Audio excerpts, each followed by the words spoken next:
To gather together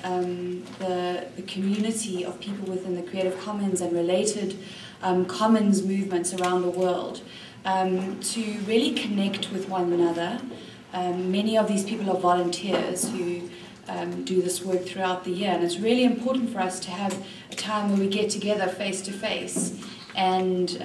discuss some of the issues that we're facing in our countries, and then really to connect on a global level, to start discussing what we can do to collaborate with one another, because the community is relatively small in some places, to really get together to learn how to collaborate with one another, how to share ideas on implementing new projects, and so and then for people outside of the community that meets basically every year, there are new people. So the idea is that we get people locally and people from within the region to come and learn about what the Commons movement is all about, what openness means for them. And so there's a kind of learning academy track at the summit where we try to engage people who aren't already within the movement.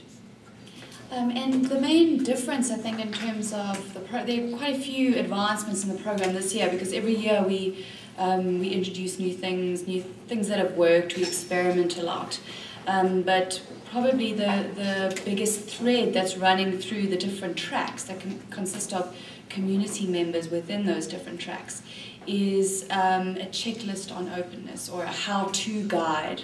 on openness, which will really enable that community to explain in very practical, actionable ways how to implement these kinds of characteristics and these licenses and these ways of being open, how to do that really practically in a guide. And then all the tracks will come together at the end of the summit with a version 1 of a how-to guide that they can then use and take forward into the future.